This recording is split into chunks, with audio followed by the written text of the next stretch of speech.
Good afternoon.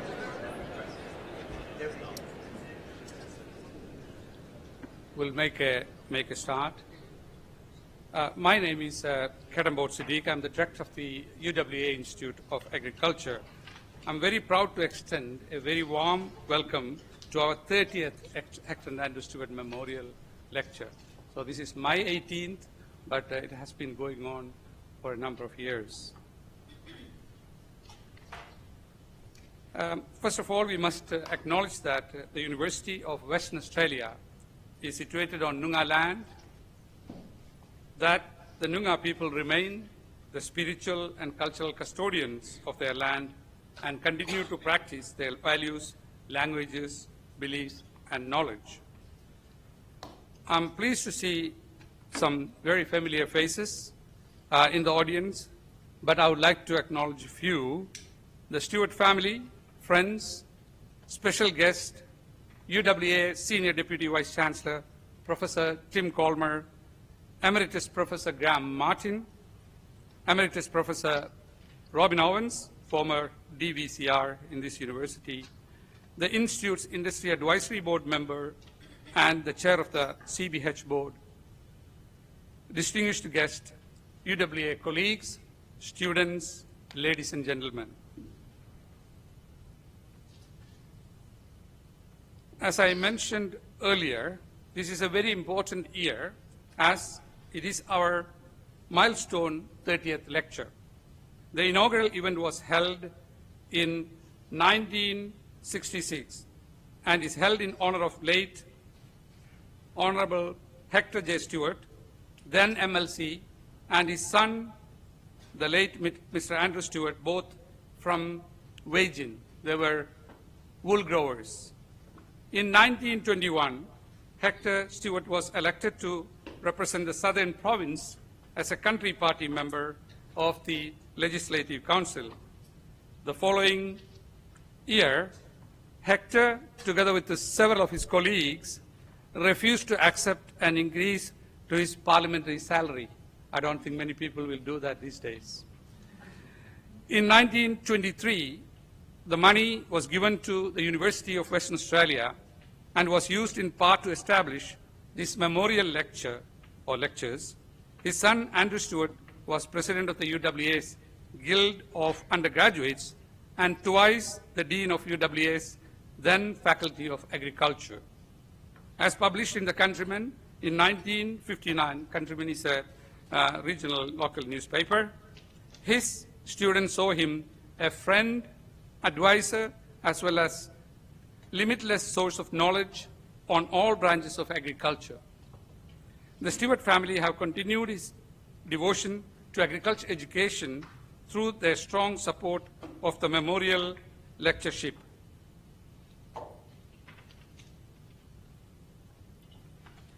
As you can see, over the decades, our lectures have explored many topics, from sheep fertility to the war against weeds, from soil health to global poverty. Last year, we welcomed adjunct Professor John Dixon, which you know, who explored incorporating sustainability and resilience into agriculture development, particularly in developing country. It is my honor to introduce our very special guest who has traveled all the way from France to Doha, Dubai, to deliver our 2024 lecture this evening, Dr. Ismahane Elouafi. Dr. Elouafi is currently the Executive Managing Director of the Consultative Group of International Agriculture Research. And this is a body, those who doesn't know the agriculture world, really manages the global agriculture R&D in the public sector. There are 16 or 17 international centers under that consortium. Some of them you know, like CIMET, which leads the wheat research, International Rice Research Institute doing rice and so on.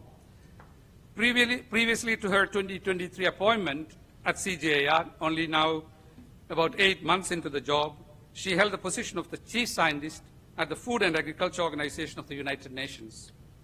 She was earlier the Director General at the International Center for biosaline agriculture based in UAE near Dubai. Dr. Elouafi has held numerous senior scientific leadership positions, including senior advisor to the Assistant Deputy Minister, Agriculture and Agri-Food Canada Research Branch, the National Manager of Plant Research Section, and Director Research Management Partnership Division at the Canadian Food Inspection Agency. Dr. Elouafi worked as a scientist with several international research organizations, including ICADA. That's where she did her PhD in collaboration with Australia on durum wheat. And she has been a member of various strategy expert panels, advisory groups, including the Global Commission of Adaptation Harvest Plus. She was a board member of the International Food Policy Research Institute, Washington-based, and the Center for Agriculture and Bioscience International. She was also a member of the scientific group of the 2021 UN Food System. Tonight, Dr. Elouafi will discuss the urgent need to transform global agriculture and food system to adapt and mitigate climate change. She will provide an overview of CGIAR. There's a lot of transformation going on. We will get the update where the CGIAR is heading. And she will also emphasize the urgent need of the international agriculture research and development because, including after COVID, the number of people hungry is going sharply rising. So with all that, please welcome Dr. Elouafi.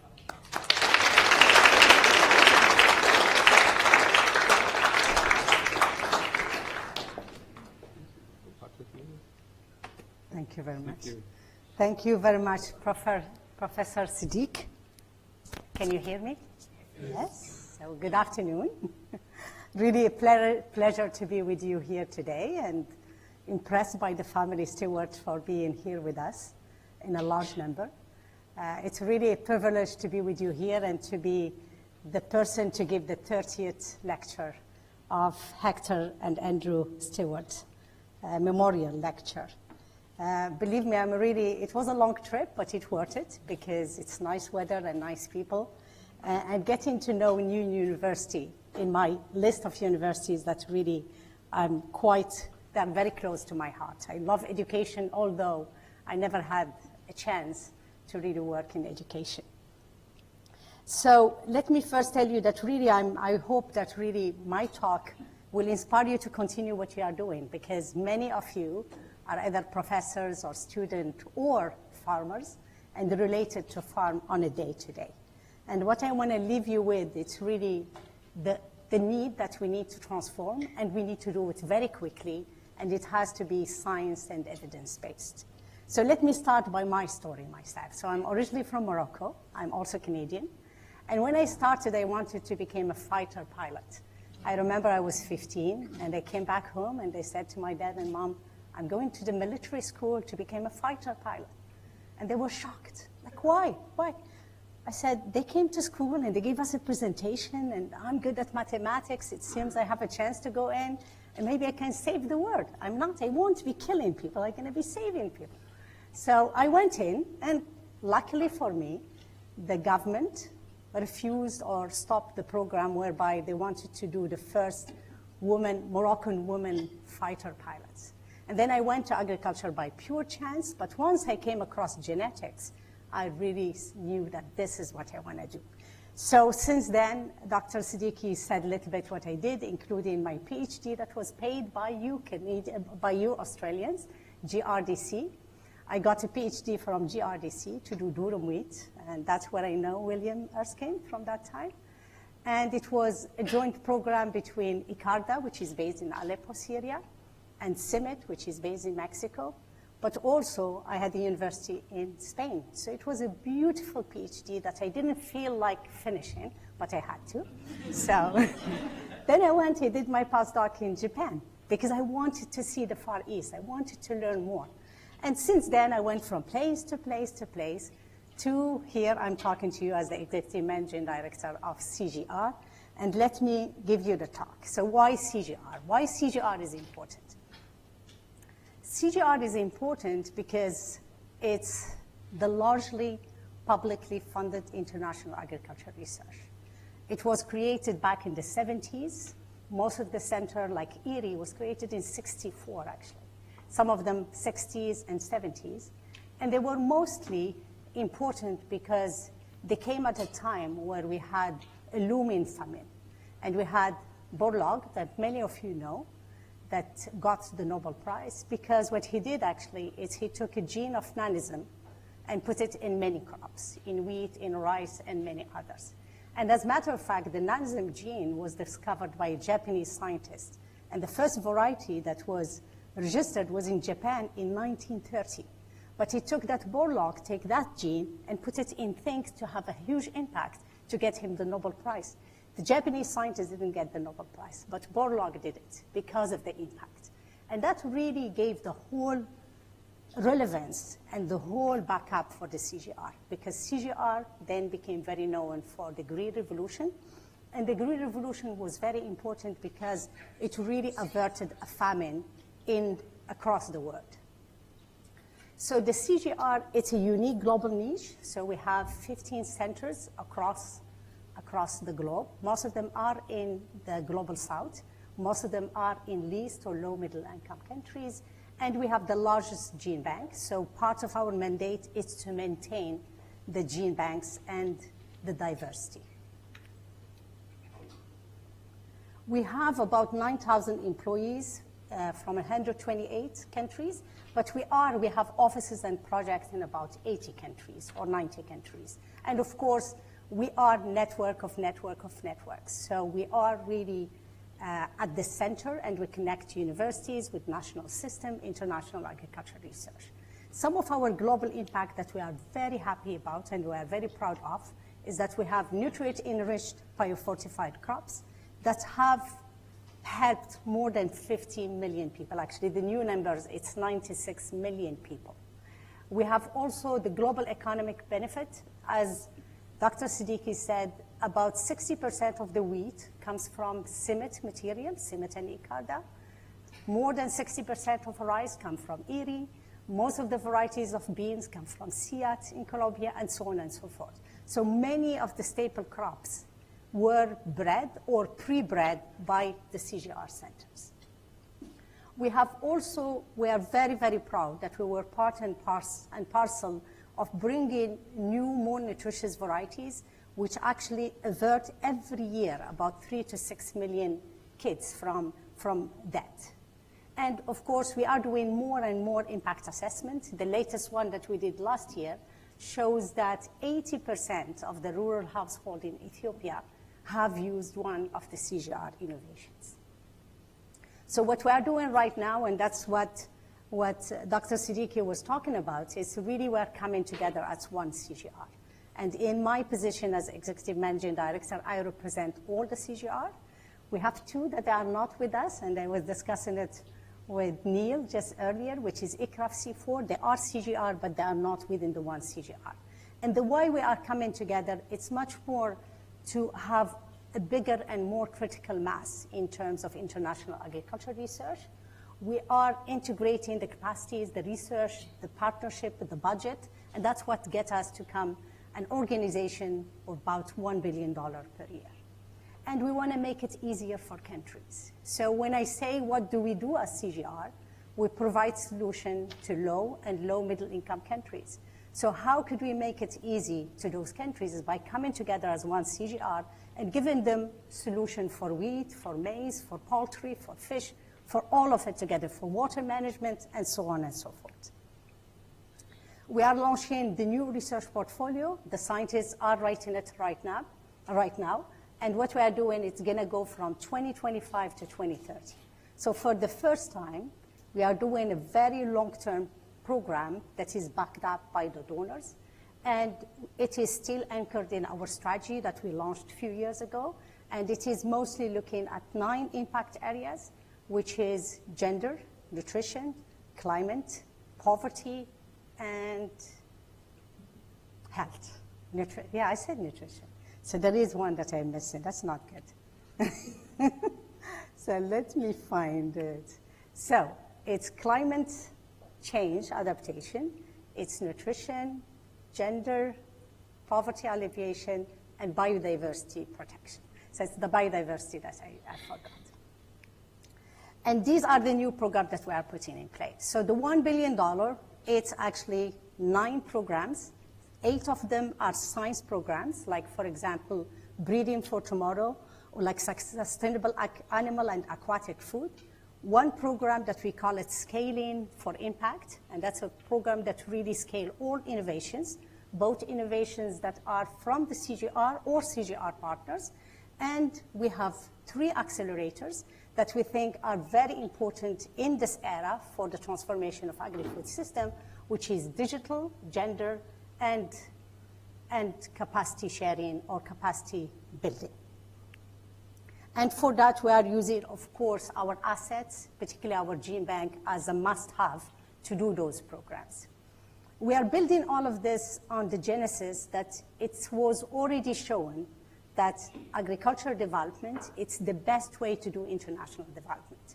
There is a lot of studies that shows really the return on investment. One of the famous one is the one that says for every dollar you put in agriculture, international agricultural development, you get $10. So all of this really is to say that if we want to really cut on poverty and malnutrition, the only way to do it is really to invest heavily on international agricultural research. So how is our agri-food systems right now, or food, land, and water systems? The problem with our agri-food system is that it is facing multiple challenges. We talk about the beginning of CGIAR, it was mostly malnutrition and poverty. You look today, it's completely different. So we are responsible for 37% of the emission on the planet. We are, unfortunately, as a sector, we are threatening 80–60% of the species from extinction. We are driving 80% of deforestation. We are accounting for 70% of global water use. And we are part and parcel, huge problem of the food waste and loss, knowing that 17% is on the farm, it's post-harvest issues, and 17% is household loss, waste.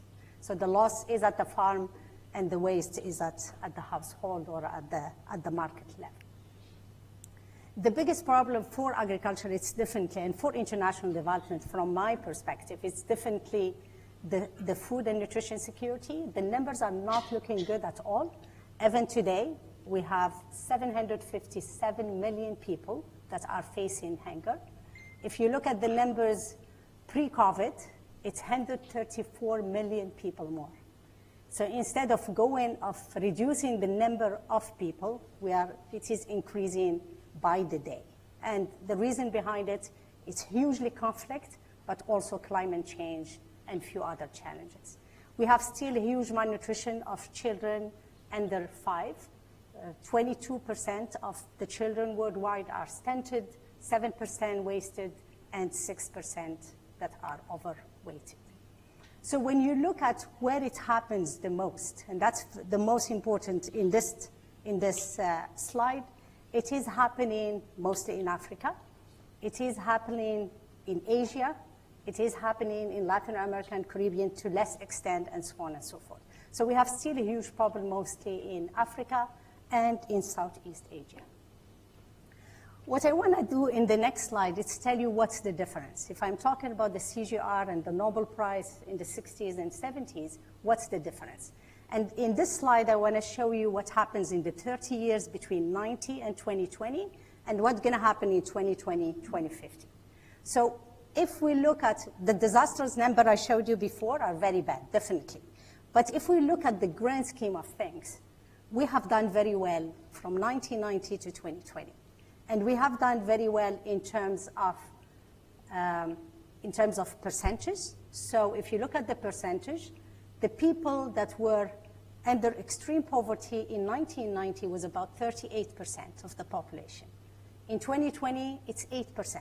So we move it from 38 to 8%.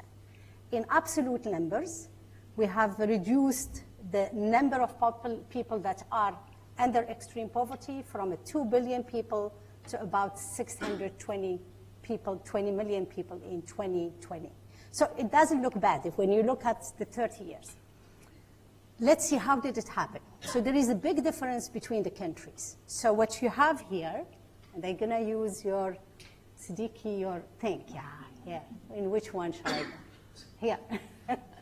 So here it's low-income countries, low-middle-income countries, upper-middle-income countries, and high-income countries.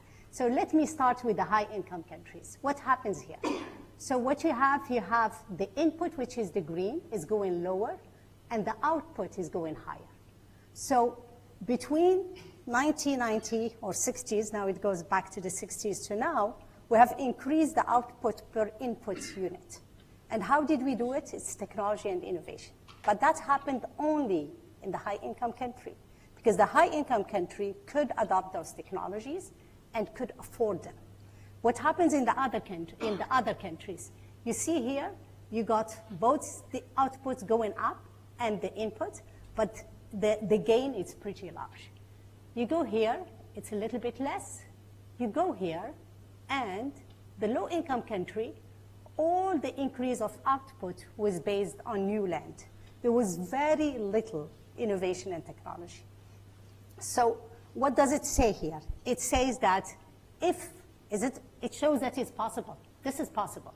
So we can increase the output with the reducing the input. But the only way to do it is do it the way the high-income country did it, which is adoption of technology and a lot of policies to support it. And of course, you have to have a market that can get you the economics that you need there. So when you look how did it happen, it's very nice to see that the CGIAR has a lot to do with it. If you see the CGIAR is the gray, the CGIAR has a contribution in Latin America, in South Asia, in Southeast Asia, in China, in Africa, but much less in the other countries. So what it shows both that the public research had a lot to do with that development, but also the CGIAR has a lot to do with that development. So what does it mean going forward? Now it's 2020 to 2050. So in 2020 to 2050, what CGIAR, what FAO says normally, it says that we need 70% more increase of productivity. That's the number that FAO does. That FAO says in many publications. But the reality, what we need, it's only 31%. And this is based on models that were run by the IFPRI, but there is also models that are run by USDA. And basically what it says that in some countries, like China, we don't need any, almost. We need 2.3%.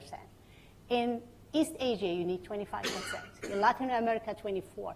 But the ones that you need the most is Sub-Saharan Africa, you need 90% more. South Asia, you need 48% more. And Middle East, you need 47% more. So what it says, basically, the model, it says that we need to adopt technologies. It has to be science and evidence-based. It has to happen in certain area, but not across the world. And it has, if you say it happens in only certain area, it means that it has to have regionally concentrated. So you don't need any more a solution that we tried for many, many years to do it the same everywhere. And for me, really, this data and this model show us where we need to concentrate in terms of international development, more than anything else. So let me give you some examples. So if we talk about transformation, we know where it needs to be happen. We look at the model of the last 30 years with the high-income countries, keeping in mind the environmental agenda, which is completely different than 30 years ago. What are the examples that we can bring forward? And here are some of the examples. One of the areas that I know that you are working on as well, it's climate-resilient crops. So what we need to do is to really using the best of the best in genetics and in different areas, in practices, to speed the breeding. In the old days, it used to take a long time. Now with the new methodologies like gene editing, we can reduce the 15 years to 3 years. We can reduce in terms of cost as well from, So maybe I can keep talking while she's bringing it back. So I was talking about climate-smart crops or varieties, and I think really what we know today in genetics is it's better than just 10 years ago, or if you go further, 40 years ago. So what we need really is use all that knowledge in genetics, in biochemistry, in many areas to really speed up the breeding. And by speeding up the breeding, what we need to do is diversify. So in the old days, we have been really focusing on few staple crops in terms of international development. And the reason behind was the cost. Private sector will tell you, and maybe some of you is the private sector, every variety costs about $100 million in the private sector. So it takes about 15 years per variety, $100 million. With the gene editing right now, if you look to private sector, they talk about $5 million about 5 years. So the numbers have completely changed over the years. And the fact that we have new technologies like gene editing, and we have new technologies like marker assist selection and others, will allow us to breed crops. And we should take this advantage to diversify. We can't keep it in a row to 125 species of plant. We have to broaden it, and we have to broaden it to indigenous species, because indigenous species have been adapted to the climate where they are for millions of years. The other example that I have, once we have the slides, is basically biofortification. So biofortification, we have an IT guy that's going to help us? Maybe? Go ahead. So biofortification means increasing mostly 3 micronutrients, and those are vitamin A, iron, and zinc. And the reason behind those 3 micronutrients are very important for kids, particularly in the first 1,000 days. So we had a program in the CGIAR that is running since 2000 or 2003-04. That's called Harvest Plus. But we have many other programs that are trying to increase those 3 micronutrients in plants, particularly. So we did it in about 16 species. Thank you so much. We are going back. Thank you, guys. Thank you. So that is where I was. So here, for example, we have already, I mentioned the 86, sorry for the number, I said 96, but it's 86 million people that have already nutrient-rich crops, and those are beans. We have it in bean, in millet, in maize, in rice, and so on, in about 16. Right now, for example, we just got the first variety with high iron in Peru, in SIP in Peru, and the iron deficiency in India is just tremendous. In Peru as well, it's huge. And the problem of the iron in Peru, it's very big because people are not eating quinoa anymore, because quinoa became very important crop for the international market. So sometimes there is a lot of trade-off that we have to be aware of. So because the Peruvian eat a lot of potato, particularly the rural people in the mountain area, having a potato with high iron could reduce tremendously the anemia and the iron deficiency. The other crops that we have, I have an example from Kenya, for example, again, reaching about 10,000 farmers that are adopting climate-smart agriculture that increase both their income, their nutrition, but also reduce their environmental footprint. I want to talk a little bit on the livestock solutions, particularly for the environment and for reducing that 37% that we mentioned from the agriculture sector.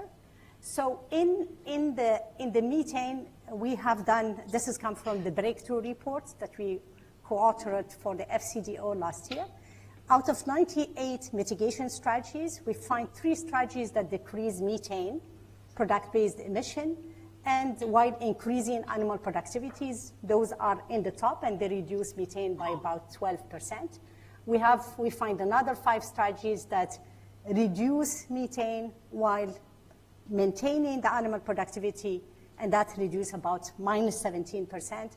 What we are doing right now with the Bezos Earth Fund, it's really, we scan the whole gene bank of CIAT, which about 70,000 accession of forages, and we find 2 species of forages that are very interesting. One of them reduced methane by about 50%, and this is still under research. We're just finalizing the research in ILRI, and there is one that reduced N2O by about 30%. And that was going back to the gene bank and finding new species that we haven't worked enough on. The other example of innovation that we need to look at is definitely digital innovation. And here we have the ECRA program that is led by CIMMYT, but where we have many, many centers. that are included. And again, it shows really how the work we did in Ghana and in Mali have helped a huge number of farmers. We're focusing quite a lot to make sure that we have gender balance, or at least that we target women in rural area. And it shows really here the numbers on the impact on their lives and livelihoods. The other example I want to keep with you, it's really on the policy side. You could do technology and innovation, but really what is sure is that you need to have the right policies and the right regulation to go with it to make sure that you get the adoption at the scale you need. And here we have a program run by IFPRI, that is the National Policies and Strategies Initiative, that really allowed us to create better national policies and strategies that really made significant impact on millions of people by co-creating the policy advice together. And this was done in a number of countries like Colombia, Egypt, Ethiopia, India, Kenya, Nigeria, and Rwanda. And just to close on an example where we combined the policy, but really looking at new solutions, particularly for climate change. You need to do the tech again side. We need to look for new species to reduce methane or have drought tolerance, stress tolerance, heat tolerance. But you need also to work on ensuring a little bit, reducing the risk in the agriculture as a sector. And here it's a traditional indemnity-based insurance that really made a huge difference once we used technology. So IFPRI put in place a picture-based insurance that really made a huge difference in all these areas, from Ethiopia to Tamil to Odisha to many parts of the world. And it was really about finding the right solution to provide real data on the farmers on the field for the insurance companies.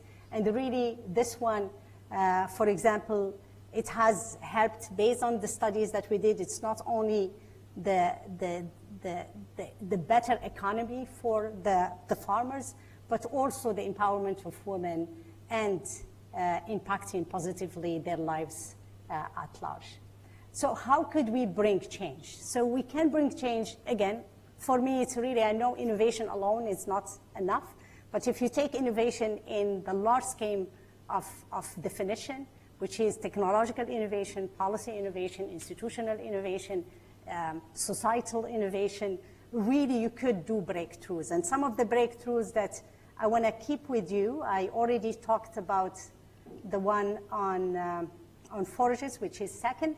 But the third one, it's the periodic table of food, and I mentioned it today. It's really a breakthrough initiative that is run by Rockefeller, and that we have the secretariat in the Alliance SEAT. And it's the first time that we have a biodiversity and agriculture institution like the Alliance SEAT Biodiversity with the American Heart Institute and Heart Association. So it's a medical field with the agriculture, and what we are doing in the periodic table of food, it's understanding food. So food might seem the same for all of us, but the food interacts with our bodies, and we don't. So I could take an apple, and the impact of apple on me is different than you. And we didn't know how to explain that. But with the periodic table of food, what we are doing, it's what they call biomolecules. So you are basically finding easy way to analyze. And we did about 500 food, and if you Google it, you could find PTFI. In 500 food only, they find 20,000 biomolecules. We knew only about 20% of them. So there is a lot out there that we don't know, and we think we know. We know few pathways, and we just assume that everything is known, but the reality of things, the majority of what's happening in all sciences, it's still unknown. And this is what PTFI is trying to do. It's really not do only proteomic or only enzymology or only proteins, but do the whole thing at the biomolecule level. And the last one is, again, going back to the gene banks. There is wonderful things in our biodiversity.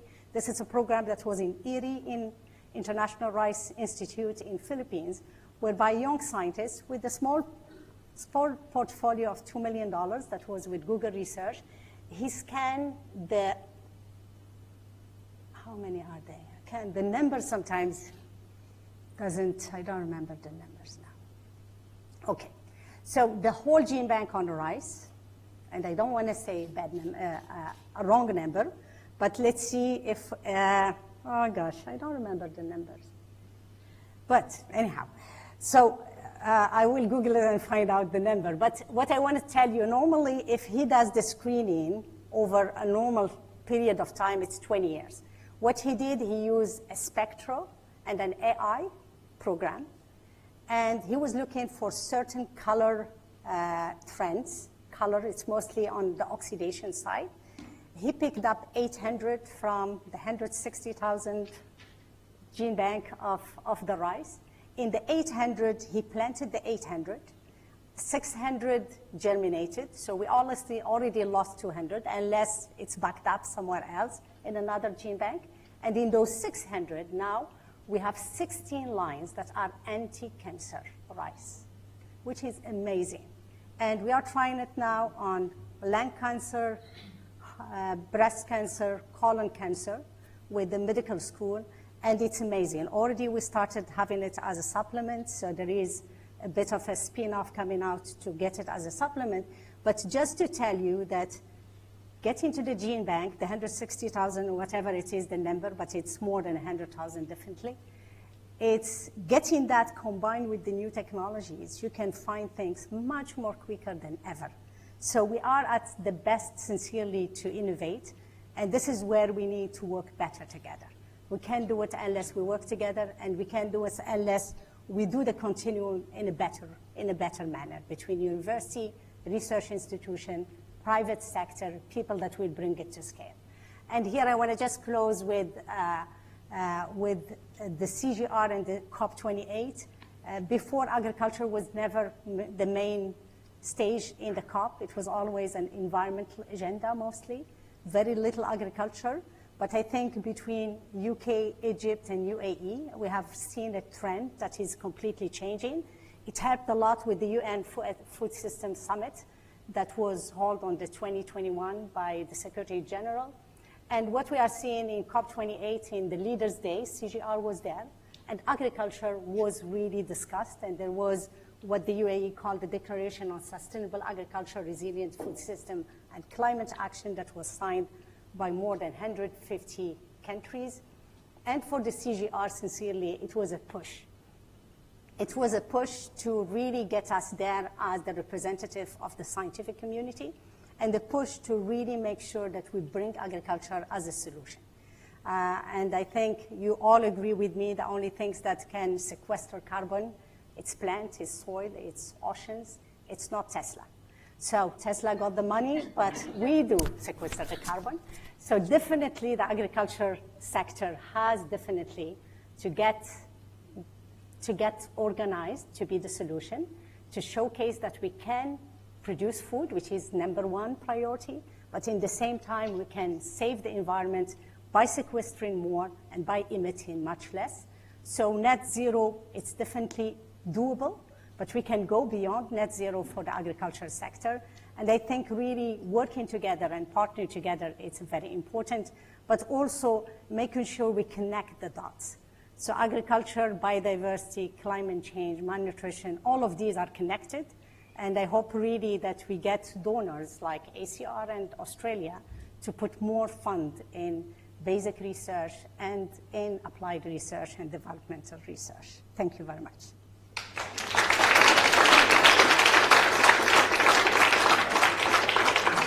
Thank you. Okay.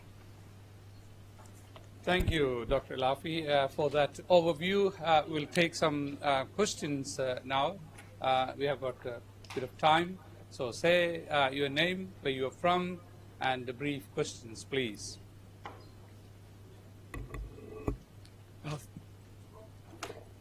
Thank you again for that. I'm Nicholas Allen from Maisha Earth Solutions. With your in-depth knowledge of the FAO and now with CGIAR, where do you think is a more bureaucracy lying at for people to access help in either one of them? So he's saying that with the knowledge of FAO and also with the CGIAR, people want to get access to the data or gene bank, the bureaucracy, and so on. So how do we solve that?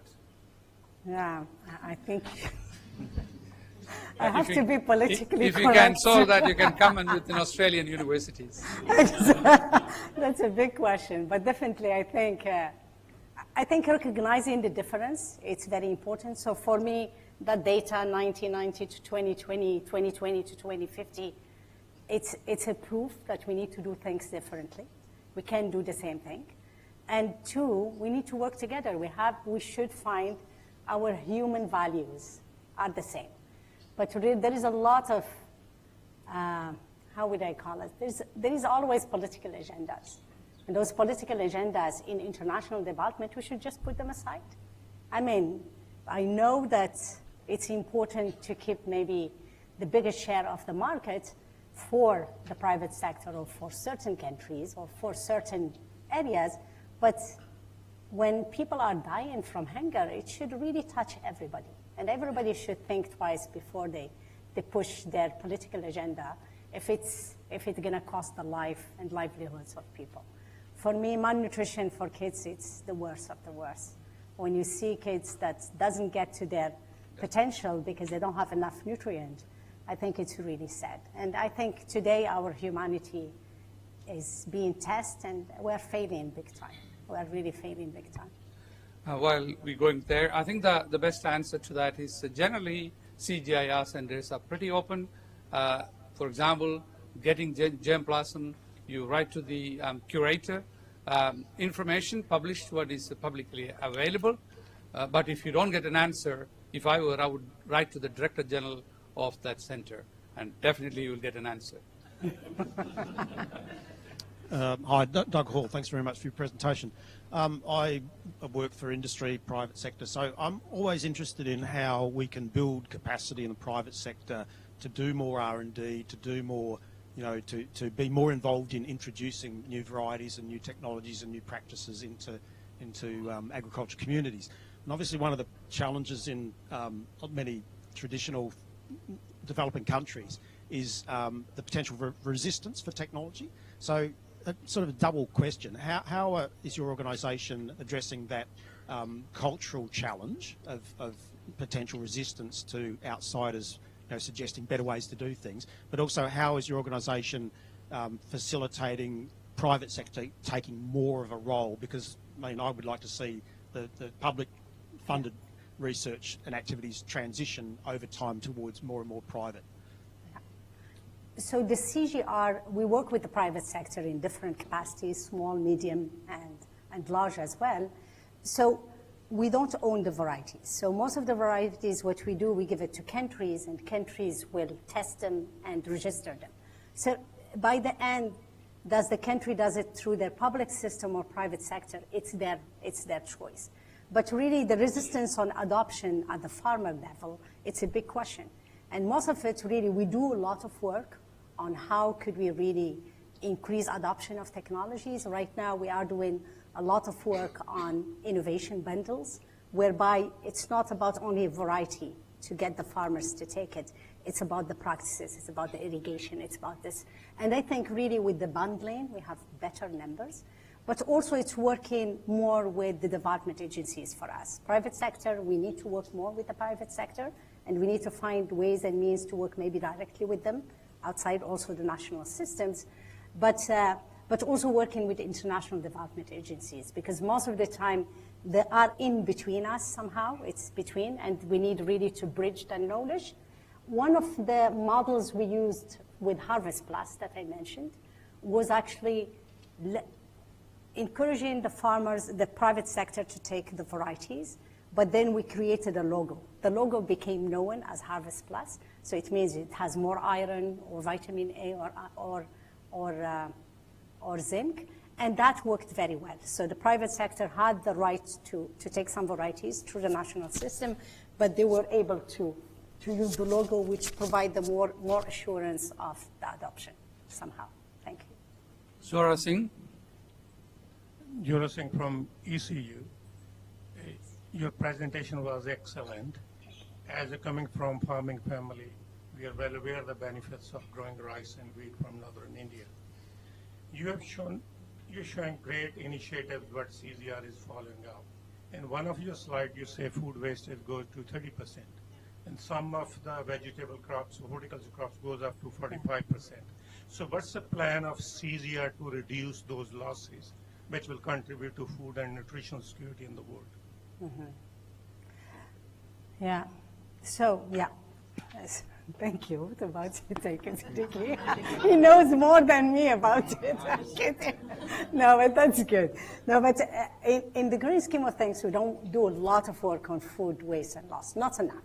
But there is the policy side. IFPRI does some work on it. But really, I think it's one of the low-hanging fruit that we need to get our head around it. The one on the post-harvest, it has a lot to do with infrastructure. It's the storage, it's the transportation, and so on and so forth. So it's quite heavy on investment, particularly infrastructure investment. And the one on the consumer side, it's definitely a behavior change. But definitely we don't do enough on it. I know that G20 has been dragging an initiative on reducing food and food waste and loss for the last 10 years. And there is very little advance.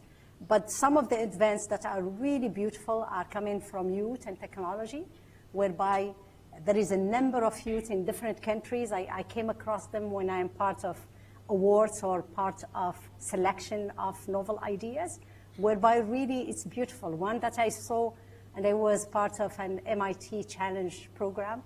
It's a youth from Turkey that basically go and take everything from supermarkets, and then they put in technology. It was all technology. The supermarket has to subscribe with them to pick up the things. They sell it to, their first option was selling it to another market that is lower cost. The second option was charity, yeah. It's people that need food, like the food banks. And the third one was energy, conversion to energy. So there are a lot of technologies, but you're right. It's one of the low-hanging fruit that we need to tackle, and for that we need the right policies and the right really incentive and the behavior change. Yeah, thank you. But CGIAR, we don't do much on it, unfortunately, yeah. Hi, my name is Masood Hussain. I'm a consultant with Abridge.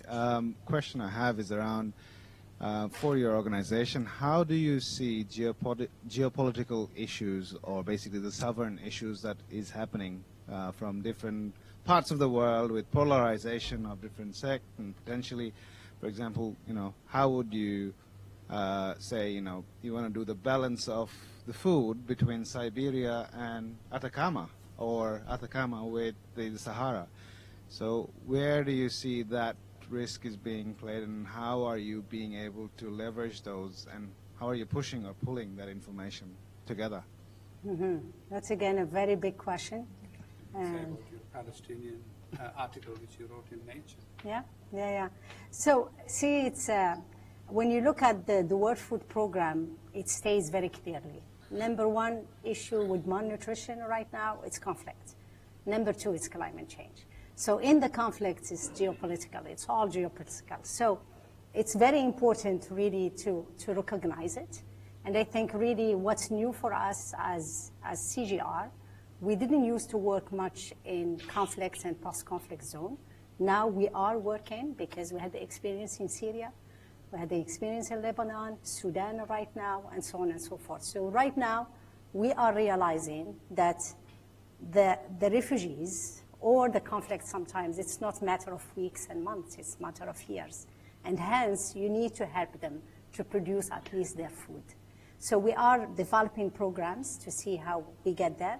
In terms of geopolitics, I think really the UN has shown that it's not working anymore. So do we need to keep the UN the way it was decided post-World War II? No. Would we ever change it? I don't know. So it's a very difficult times. And I think it's only by recognizing our humanity and recognizing that by the end we are all equal and stopping double standards that we are living with day in, day out, we need to really get the things, look at the problems, and solve them. because most of the problems, the climate change, are also man-made. There is a component of it which is nature, but the biggest component is us. The conflicts are all human, man-made. So could we really stop it? Could we bring in sanity? We need to do that. And maybe science and evidence can help us at least to bring the numbers forward. Yeah, and Ismahane wrote co-authored opinion piece, I think it is Nature, on the conflict happening in Palestine and the impact on the food security, and then bringing the attention of the globally leaders in that. But also the work CGIAR and Australia has done, the post-conflict way back from Cambodia, the rice work, the rice man, the Timor-Leste work which we started and Willie has been involved and I've been involved, the post-conflict work in Iraq. We've done a great job in capacity building, 35 master students trained here and other universities, 12 PhDs finished and gone back there, started a conservation agriculture center in Mosul, and there's quite a lot of work in Bangladesh, etc. So my suggestion is that countries like Australia and others can take up in partnership with the CGIAR centers. There's a project which Wallace is leading at the moment in 6 countries in Africa, that's in sub-Saharan Africa, on beans, faster cooking time, and zinc and iron availability and nutrition. And Richard Bell is doing quite a lot of work in Bangladesh and over the years in etc. So we can write opinion papers, discussion papers, bring to the attention. I think the main thing is you can avoid a lot of conflict. When people are hungry, they become angry and they will go and fight. And in Sudan right now, there are some studies that shows if there is no intervention between now and the end of the year, we're going to have about 13 million people that are going to go into extreme famine. And all the studies, all the scenarios looks very bad. So would we move and help? And Sudan, it's a very fertile land. It's a place where you can almost grow anything. So, but if you don't have seeds, if you don't have anything, and if you don't have security, would you really be willing to produce anything? Yeah. Thank you very much for this very interesting talk and discussion. I'm Valérie Barrasselt, professor at UWA working on nutrition and immune development. So there is a special food that is universal and very sustainable, which is breast milk. So I check it's not on the periodic table of food, doesn't look like they talk about it. Yeah. And this food is considered as different. However, I think it would be great to integrate it here and also see how modifying the agriculture and the crops and the rice can help mother to breastfeed when they're undernourished, because often they cannot, and then you go to formula feeding because they just can't breastfeed. So if we could put the mother and breastfeeding in the picture as promoting the sustainable development, I think it would help. So one of these days I'll introduce you to the guy that started the periodic table of food from UC Davis. And the idea he got is from breastfeeding. So he was looking at the nutrition of the mom versus the milk, and he could see that in many times, even if you have chemicals or contaminants, it doesn't go into breastfeeding. So he was thinking that there is something in the breast that makes that filtering, and that's how he started thinking about reaction of our body. So it's a beautiful story. If ever he explained to you, actually the idea came from breast milk per se, and how it's processed and basically protect the baby from any contaminants. One of these days I'll introduce you. I can do that over email, definitely. She's a world expert on that. Oh, good. Richard Bell, yeah. Richard Bell, Murdoch University. Thanks for a great talk.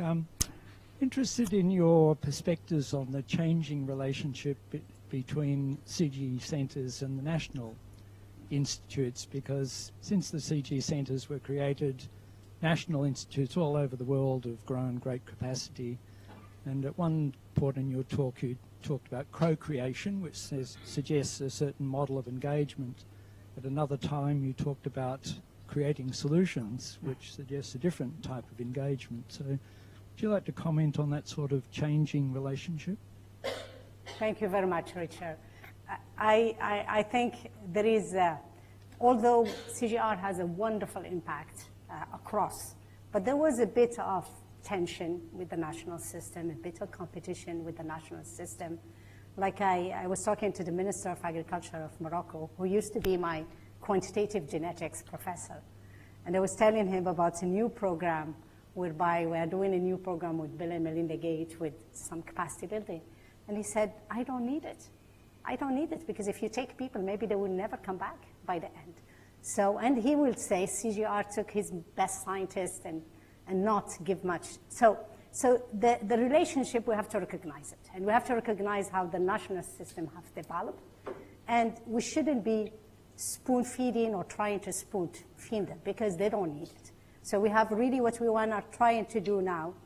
It's a strategy with every country. So a strategy whereby we come where they need us and we come where we have comparative advantage, but also maybe we take some of them and bring it somewhere else. So we just signed an MOU with China. China is Academy of Agricultural Science in Burapa. We are doing a strategy for India right now. So it's really, I think CGIAR recognize it. It's historically, it has developed. And we recognize that we need to work with the national system in a different way, and we need to give them bundles of technology. So that's where really the one CGIAR is far better, because a Minister of Agriculture doesn't want to look only to one commodity, but he want to look to all of them. So wherever we can come, and I think that's a huge change that is happening at the CGIAR. It's not only me, Richard, it's really the whole CGIAR. We are aware of it, and we are trying to be more of a good partner to the national systems. Thank you. There's one there. Hi, I'm Cursulane from Brazil. I'm a visiting student here, and my question is about biosaline agriculture. I don't know if you have some projects or study about this, how we can reduce this problem, or thinking about future remediation or something like this. I don't know if you have something to share with us. Biosaline agriculture. Yes. Yeah. Yes, yes. Yeah. So in CGIAR, we work a little bit on salinity, but not as much as ICBA, the International Center of Biosaline Agriculture, that works mostly on halophytes. So halophyte means plant that love salt and thrive in salty land. And there is a number of species. I mean, there is species, I used to really think from ICBA perspective, if we don't have enough fresh water, we have plenty of salty water. So we have the oceans, and the salty water really, you have to look for the right genetic makeup. So there is salicornia, which could be irrigated with 100% salinity, but there is many species that can irrigate it by 70% salinity, 50%, 30%. And what we need is to really look at that and bring them back to the market. Particularly in forages, there is a lot of forages that take 60% salinity of the sea level. And it's a matter of really, again, breeding them, bringing the packages, and getting them produced, yeah. Yeah. So, but there isn't enough take on from many countries. I was talking to the farmer here from the Stewart family on the salinity issues. So for me, you have the biophysical in the soil that you do, with gypsum or others. There is the irrigation that you can control some of it, but the genetic is the most, I think, interesting one that we haven't done enough. ICBA is quite small, but they're going to be a satellite partner with us in CGIAR, and we're going to do more work on salinity tolerance, definitely. Thank you. Last question, please. Jeff Durkin from ex-ILCA, now Ilri. Ilri. Ex-Ilri. No, ex-ILCA. Ilka. Ah, yes. Father of Ilka. Yeah, Ilka in Ethiopia, in Addis. My question is, originally I think the CG wasn't going to build infrastructure, that Condualix McCullough. It was going to help the national ag system build itself. From the question earlier, are you suggesting, one, that the CG will morph into not every centre, but rather a mechanism for upping the national research? And two, I note that you have a 5-year horizon. Are the centres still being undertaking quinquennial reviews to see whether they are matching the requirements of the CG as a whole through TAC? I heard the first question on the national systems. Could you, or What is the second question? We could not hear. I could not hear it very well. If you, That you talked of a 5-year horizon, yeah.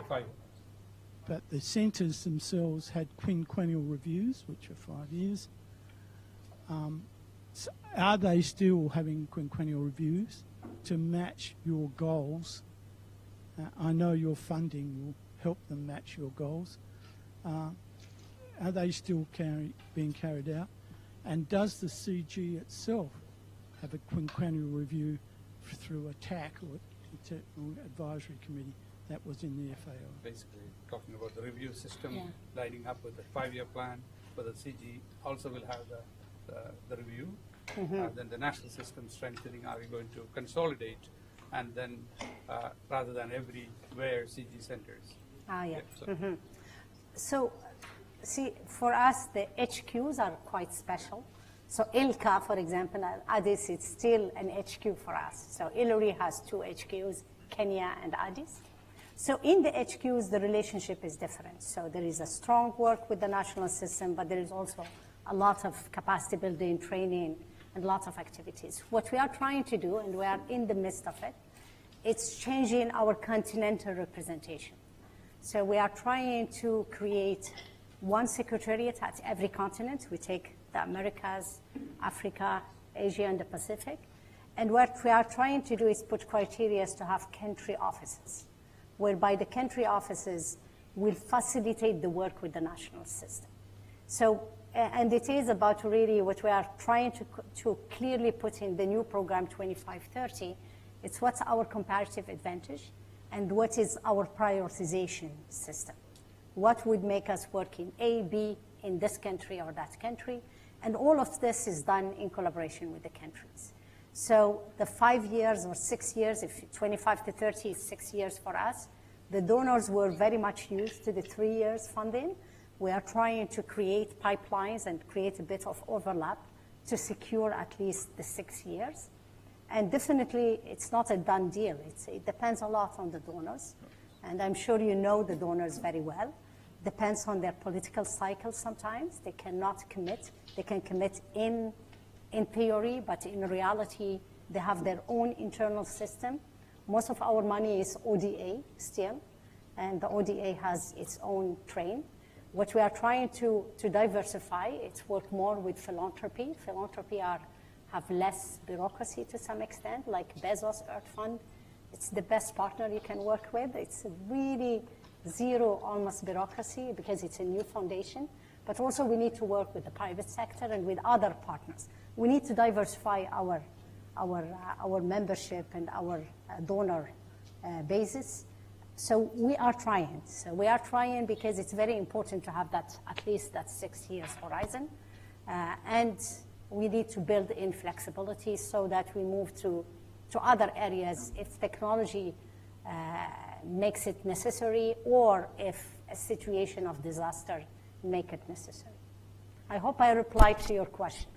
If not, we can catch up over coffee. Yeah. Thank you. Thank you again. So would you please join me thanking again?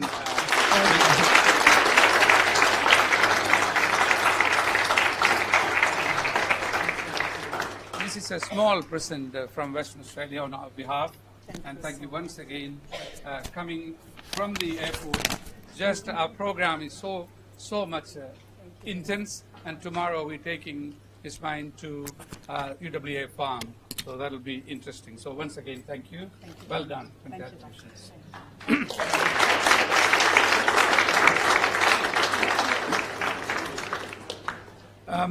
I think there's a couple of points. Australia has immensely benefited from CGIAR centers. Number one, the beginning of our wheat breeding program, numerous varieties of wheat developed from germplasm, directly introduced or bred, still going on with CIMED. Number two, if you look at the pulse we're producing about 4.3 million tons of pulses and exporting. Majority of that originated from CGIAR centers. And of course, Australia has been contributing to CGIAR budget, but that's not enough. We have to do more in terms of co-funding. We have to do more in terms of collaborative scientific research, and also in capacity building, which you saw a glimpse today. We had a lunch with the Vice Chancellor, and we are very happy to collaborate on those aspects. So wonderful to have you here. Now, I must also say that we have some of this will be recorded, and then it will be coming through YouTube channels. And we have our open day, which is our last major event on the September 13th, Shendon Park. I think we have already got 200 registrations, and I encourage you and your friends to join that. And before I close, there are a group of people here tonight who are special guests of the Stewart family, UWA leaders or central members of the Institute. If you are invited to attend our private post-lecture sundowner, then in a moment follow our communication officer, Rosanna Candler, through the main exit. Once again, we thank all of you. Particular thanks to Stewart family for the continued support of this public lecture. And with that, I officially close today's event. Thank you.